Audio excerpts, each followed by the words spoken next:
안녕하세요. 독학사 3단계 학습 및 기억 심리학 유소영입니다. 네, 이제 오늘은 저와 OT 시간으로 간단하게 학습과 기억에 관련된 이제 어떤 공부를 할지 이런 것들에 대한 얘기 좀 나누고요. 본격적으로 수업은 다음 시간부터 진행하도록 하겠습니다. 자, 학습에 대한 정의를 간단하게 좀 보고 간다면은요, 연습이나 어떤 경험의 결과로 일어나는 행동의 지속적인 변화라고 얘기를 했습니다. 네, 중요한 부분이 바로 이 지속적인 변화라는 부분입니다. 좀 더 구체적으로 본다면 첫 번째 행동의 변화가 있어야 된다라고 얘기를 합니다. 우리는 보통 학습 그러면 학교에서 뭔가 공부를 한다, 뭔가 새로운 지식을 습득한다 이런 것들을 학습이라고 얘기를 하고 있는데요. 그거보다 훨씬 더 포괄적인 관점으로 학습을 좀 알고 가셔야 될 것 같아요.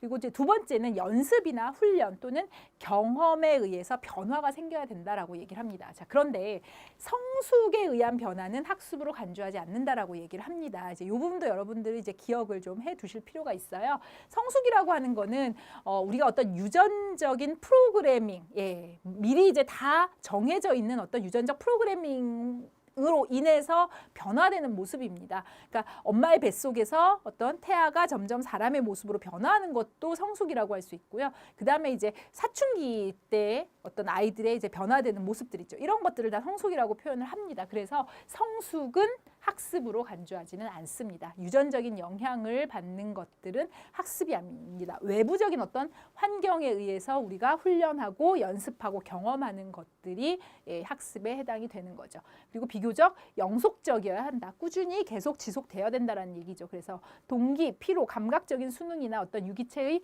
감수성에 의한 변화 이런 것들은 순간순간적으로 잠깐씩 나타나는 변화들이죠. 그러다 보니까 그거는 학습으로 인정하지 않습니다. 자, 그리고 순수 심리학적인 관점에서 본다 그러면 뭔가 발전적인 모습으로 바뀌는 거 그리고 퇴보적인 행동 이런 것들도 모두 학습으로 간주를 하지만 교육적인 견해로 봤을 때는 우리는 좀 더 바람직하고 진보적인 행동들의 변화를 학습으로 얘기를 할 거다라는 부분도 있습니다. 자, 그래서 우리가 봐야 되는 내용들을 좀 보면요. 전체 7단원으로 크게 구성이 되어 있습니다. 그래서 첫 번째, 두 번째, 세 번째 단원까지는 어떤 학습과 좀 관련된 부분이라고 하면 네 번째 단원부터는 기억에 관련된 부분인데요. 이 기억을 학습하고 연결시켜 놓은 이유도 학습에 절대적으로 필요한 것이 바로 이 기억 과정이죠. 그러니까 이것도 하나의 학습에 포함해서 여러분들이 같이 생각을 하시면 될 것 같아요. 그래서 첫 번째는 학습에 대한 전반적인 정의라든가 어떤 연구 방법을 가지고 학습을 연구를 하는지 그리고 학습에 대한 어떤 역사, 학습과 기억의 역사들을 좀 보도록 할 거고요. 크게 두 가지로 나타납니다. 고전적인 조건 형성과 도구적 조건 형성이라고 하는 부분으로 해서 고전적 조건화에 대한 전체적인 기초 원리 이론 부분들을 좀 배우고요. 그 다음에 도구적 조건 형성이라는 거 뭔가 내가 행동을 했을 때 이후에 나타나는 보상 이런 거에 따라서 사람의 유기체는 행동이 늘어난다 이런 얘기를 하는 게 도구적 조건 형성이죠. 그래서 기초 부분 또 강화 어떤 것이 그러한 행동들을 자꾸자꾸 하게 만드느냐 반응 억압 또 강화에 대한 이론 그것이 학습 현장에서 어떻게 활용될 수 있는지에 대한 부분을 이렇게 보도록 하겠습니다. 다음으로는 인간 기억의 정보 처리 모델이라고 해서 기억에 관련된 정보 처리 모델들을 좀 보도록 할 건데요. 정보 처리 모델이라고 하는 건 인간의 기억도 컴퓨터의 어떤 그 과정하고 비슷하다라고 얘기하는 게 바로 정보 처리 모델입니다. 그래서 부호화가 돼서 우리 머리에 기억이 되고 그게 저장이 되고 나중에 인출이 된다라고 하는 게 간단하게 말씀드리면 그러한 과정이다라고 하는 거죠. 그러면서 인지학습 이론과 조건 형성과의 어떤 관련성도 같이 보도록 하겠습니다. 자, 그 다음에 지각학습과 기억이라는 단원으로 넘어가도록 할 거예요. 그래서 지각학습이 뭐냐? 지각기술학습이라는 것들, 그 다음에 행동학습, 지각학습과 주의라고 하는 거. 여러분들, 다 좀 단어들이 많이 낯설으시죠, 그죠? 저희가 교재 보면서 하나씩 자세히 다 확인은 해보도록 하겠습니다. 자, 그 다음에 작업기억이라고 하는 게 나옵니다. 예전에 이 작업기억을 우리가 단기기억이라는 표현을 썼었어요. 여러분들 단기기억이라는 표현은 기억나시죠? 크게 단기기억, 장기기억 이렇게 얘기를 하는데 최근에는 단기기억이라는 표현보다는 작업기억이라는 표현을 합니다.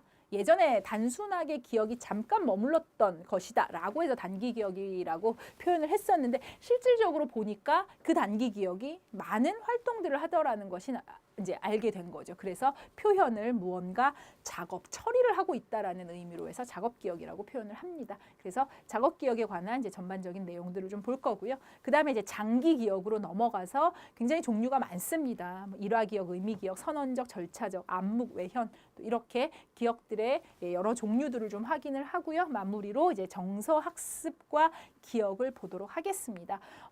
기억에 관련된 이제 그 내용들은 아무래도 조금 생물학적인 부분하고도 많이 연결되어 있고요. 그러다 보니까 조금 용어들이 많이 어렵고 이해가 조금 힘든 부분도 없지 않아 있기는 합니다. 그래서 여러분들 이제 수업 들어가기 전에 꼭 한 번씩 가볍게라도 읽고 수업도 들어오시면 훨씬 더 도움이 될 것 같아요. 그래서 하고 또 끝나고 나서 기억에서 굉장히 중요한 부분을 미리 좀 말씀드린다면 사람의 어떤 망각곡선이 있는데 그 망각곡선이 어떤 거냐면 내가 복습을 하는 시간이 처음 학습하는 시간하고 짧을수록 기억이 오래 간다라는 거예요. 이제 그거 우리 공부할 때 보시게 될 건데요. 그 부분에 대한 적용을 좀 하신다는 차원에서 그게 실질적으로 연구 결과에 나온 거다. 그 부분을 믿으시고 그러고 나서 수업 끝나고 나면 바로 복습을 좀 하시는 걸로 그래서 훨씬 더 효율적으로 좀 기억에 도움이 될 수 있도록 그렇게 공부해 주시기를 바라겠습니다. 네, 그러면 이제 다음 시간부터 본격적으로 같이 수업 시작하도록 하겠습니다. 다음 시간에 뵙겠습니다. 감사합니다.